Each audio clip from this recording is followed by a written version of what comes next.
Hey guys, welcome back. It's your girl Toya T, and today I am doing a Toya's Tips video for my Lyft followers or people looking to join ride sharing or Lyft. I'm in my office, or the office that I share at the school that I work at, so it's the first week of school and there's nothing here, so I decided that it's a good time to make a video. I actually did drive Lyft this morning before my class. My class is at 12:30, so I had some time to do this.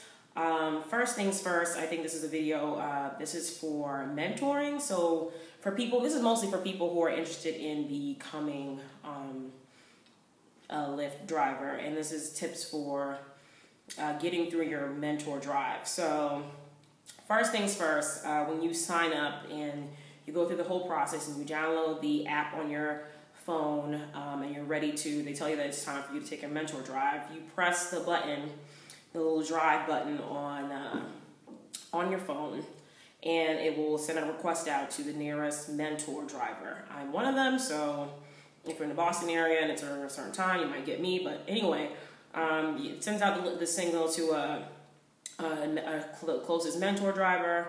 But the first things first, before you do this, make sure that you're ready to go. So make sure that when you have put your mentor your signal on, that you are actually in your car or at your house ready to go out the door. Because I had several times where there was this one person that was trying to get a mentor drive for me, and every time that I pressed request the driver so that he can come to me so he can start the mentor drive, it either he didn't accept the drive request, or he was taking way too long. He said he was 19 minutes away for like 20 minutes. And I didn't really have time to sit around and wait for him, so I had to actually cancel the session. So first things first, make sure that you are ready for your mentor drive, that you already have your car prepped and everything and ready to go. Before you even do that, talking about your car, a good tip would be to make sure that you have your car is completely prepared and ready. I don't remember what they did on the video to tell you what they expect for a car to pass, but I would highly suggest cleaning your car out thoroughly. So if you do it yourself, washing the exterior of your car, and also vacuuming inside and dusting and wiping down the interior, or as I did after my mentor drive, after my mentor told me that I need to clean my car a little bit more, I went and got a Groupon for a interior and exterior auto detailing, and I would highly suggest that too. It's pretty cheap if you can get a good one that has both interior and exterior, because then you don't have to go through the hassle. It's probably about like $35. I think that's how much I paid for the one that I took. And when I started driving, everyone mentioned like, "Oh my gosh, your car is so clean! Like, the car is so clean." And even my family members and my friends were like, "Oh my gosh, Toya, your car is so clean." So that's definitely a good thing. So that will help the process immediately, especially when they have to check, mentors have to check for if your car is clean or not. That's an easy one to bang out and be like, okay, got that done. Also, make sure that your car is in good working order, because that's also something that could prevent you from becoming approved by your mentor. So if your car is making a loud noise, or your muffler's dragging or anything, or there's something that messes up the functioning of the car, you definitely need to get that fixed before you go on your mentor drive, because you could easily get declined, and that would be a waste of your time and a waste of the mentor's time if you knew that you had this major issue and you didn't get it fixed. Also, this happened on my first mentor, my first mentor session that came up, the phone itself. So I had the person that I mentored already knew that her phone had connectivity issues, and even when we were trying to start the mentor session, it took a long time for the phone to pick up the signal. And she said that she had realized this before, and her kids had said stuff to her about maybe you need to get a new phone or do this. So if you know that your phone is very slow, it's old, or it has like connectivity issues, maybe because you have too many apps on your phone or not enough space or whatever, I would highly suggest making sure that you maybe go into the, whatever your carrier is, and seeing if they can help you clear up those connectivity issues, because it may not be a problem when you go through your mentor drive, but it will be a problem when you actually drive, because The whole system is based completely off of if you have connection on your phone, and if you lose connection during a Lyft, they're going to stop the Lyft right there, and you're going to lose money. And also this can affect you getting requests, because if you don't have a signal, you're not going to be able to get requests. So the better that it is that it works, the better your connectivity on your phone works, the better for you. So definitely make sure that your phone functions well. What else? I think that's pretty much the basics. Like, just make sure your car is running well, your car looks and smells well. If you have a dog or you smoke, make sure that I feel like you definitely need to go and just get a professional interior detailing to make sure that all dog hair, cat hair, cigarette smoke or whatever smoke is out of your car, because smells do affect the drive. So you want to make sure that your car is smelling nice and good and clean, and that someone wouldn't be, you know, afraid to touch anything in your car because they think they might catch something or something like that. So definitely make sure it's clean, it works well, make sure your phone works, and make sure that you're just in a good mood and you're ready to go, and you don't keep your mentor waiting too long, because that's a problem. Also, make sure that you are ready to do it, because I had another instance where I kept getting a mentor request, I kept pressing it, and the person kept canceling, and the button it just kept doing that over and over again, which was very annoying. And after a while, I just turned off my driver mode, even though I kept getting the same person's request for a mentor that was close by to me. And so make sure that make sure that when you are ready to do your mentor drive, that you are ready to go, that you're ready to get in the car and go and meet your mentor wherever they ask you to pick you up. So those are some of my tips for people for your mentor drive. This is also a Toya's tips / figure out your life kind of session today. So this is for Lyft drivers already, and this is geared towards, I hate to be a negative Nelly, it's a great community. I absolutely love driving for Lyft, and I meet a lot of great people.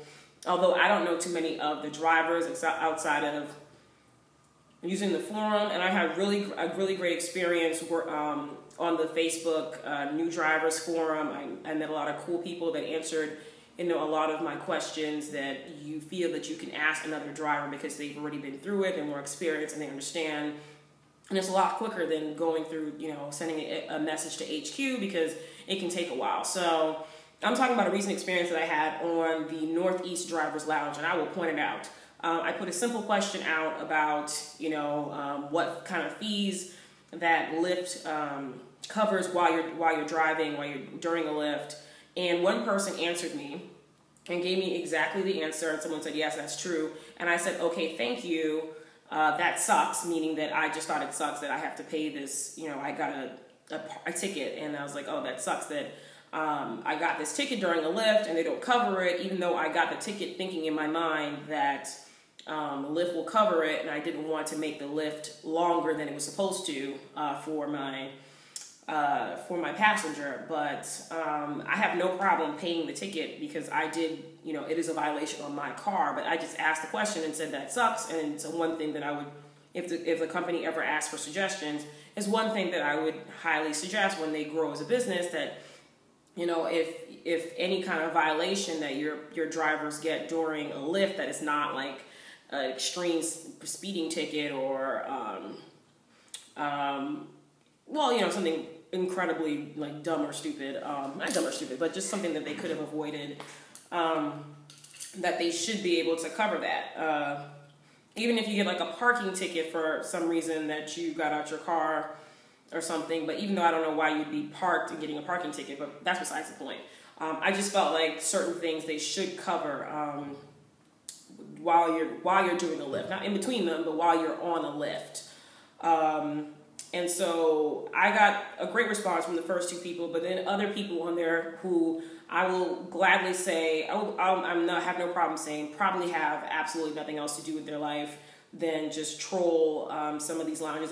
And it's really sad, because, you know, they always find it when you have something that's anonymous, like Facebook or Twitter or whatever, that people feel like they can just add on their comments, and it really was not necessary. So there were several men on there that, you know, decided to get a little snippy with me.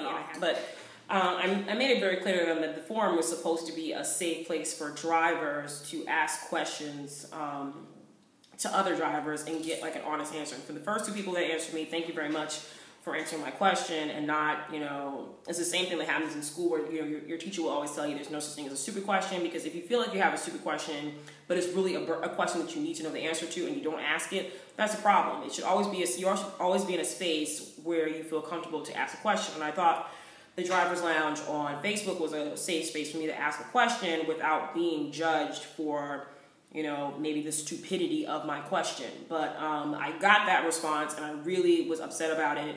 And I'm really thinking about leaving the Driver's Lounge because of the fact that these, you know, several men who I don't know if they're driving full time or just don't understand the point of a forum decided to attack me like I was attacking the company, and I was not attacking the company at all. If I was, I would have said those words, and I'm not even going to say those words now. I'm not attacking the company. I was just saying that all companies and all people in general, all businesses, you know, aren't perfect, and they definitely can use suggestions from their employees, especially if they ask for it. So I just said that I was going to put it on a list of things to suggest to the company, and they wanted to jump on me talking about what would you do then? What was, you know, what would you suggest then? And it's like, I just said what I suggested, that they should pay for certain parking violations or certain car or moving violations, but they don't right now, so that's besides the point.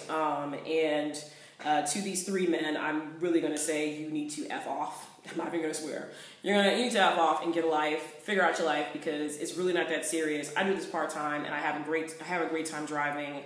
Passengers have a great time in my car, but if you're going to make this experience not fun like it's supposed to be, and then I'm not going to participate in the Driver's Lounge, mainly for the fact that you have people on there trolling to just put their opinion out for no reason. If I ask a question and it's answered, then you don't need to comment on the rest of my thing. So to those three guys, go figure out your life, go get a life, and hopefully you can go get yourself a full-time job outside of Lyft, or maybe learn from your Lyft experiences and get some good social skills and actually be nice and create a personality that accepts other people's opinions that are obviously not even directed at you, but now it's directed at you. So figure out your life, whatever.